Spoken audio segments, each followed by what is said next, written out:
నిత్య జీవితంలో పాటించాల్సిన 100 నియమాలు. చీటికి మాటికి ప్రతిజ్ఞలు చేయుట, ఒట్టు పెట్టుట దోషం.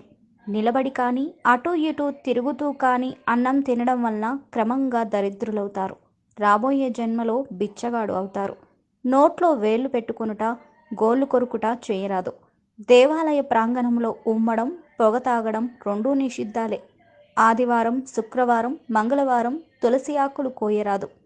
చీకటి పడ్డాక పువ్వులు, ఆకులు చెట్ల నుండి త్రుంచరాదు. గురువు ద్వారా మంత్రోపదేశం పొందనివాడు ఎప్పటికీ తరించలేడు కనుక ఉపదేశాన్ని పొంది తీరాలి.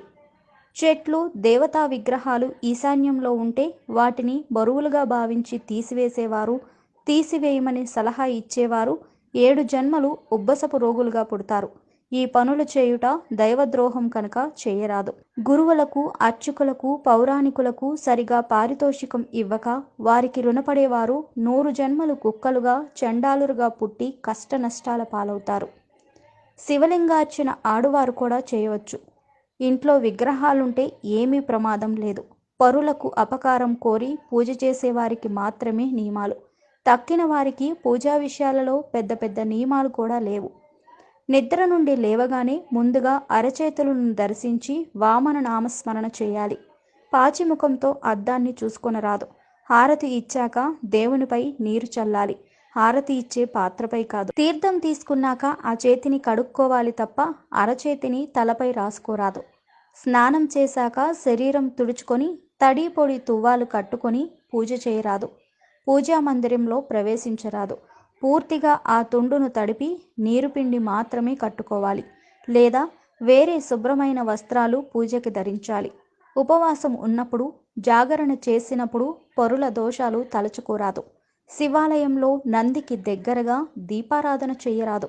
కొంచెం దూరం ఉండాలి. తల వెంట్రుకలతో కూడిన అన్నం పండితులకు, గురువులకు పెట్టరాదు. సాధ్యమైనంత జాగ్రత్త వహించాలి. పొరపాటున అన్నంలో వెంట్రుకలు వస్తే ఆ అన్నాన్ని తీసివేసి మళ్ళీ వడ్డించి నెయ్యి వేయాలి. అన్నం తింటున్న వారెవరిని తిట్టరాదు, దెప్పి పొడవరాదు. నిజం తెలుసుకోకుండా ఎవరినీ నిందించరాదు.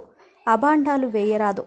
అలా చేస్తే అవతలి వారి పాపాలన్నీ అభాండాలు వేసిన వారి తలకు చుట్టుకుంటాయి.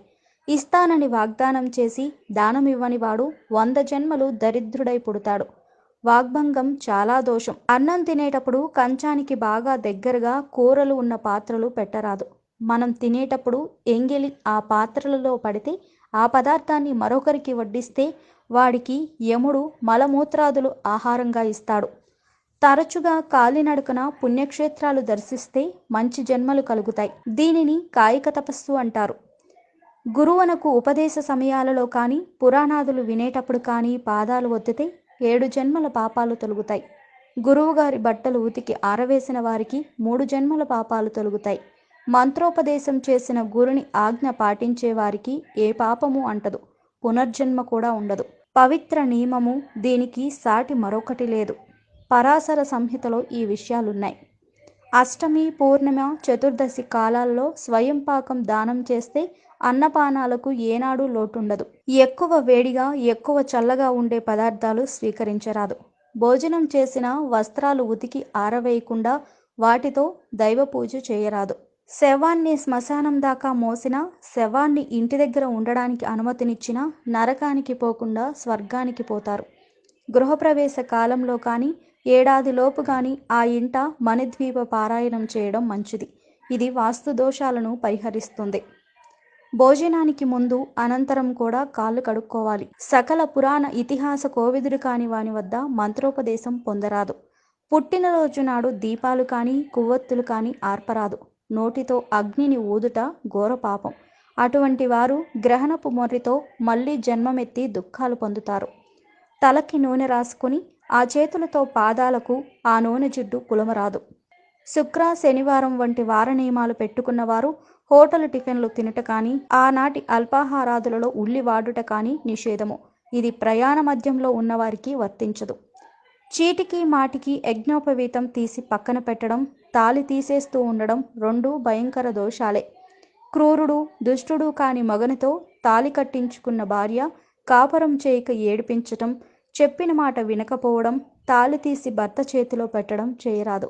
ఇలా చేసిన స్త్రీలకి 100 జన్మలలో వైధవ్యం కానీ, అసలు పెళ్లి కాకపోవడం కానీ జరుగుతుంది. దీపాలు పెట్టే వేళ తల దువ్వుకోరాదు, దిగంబరంగా నిద్రపోరాదు. కలియుగంలో ఆలయంలో జంతువధ నిషేధం.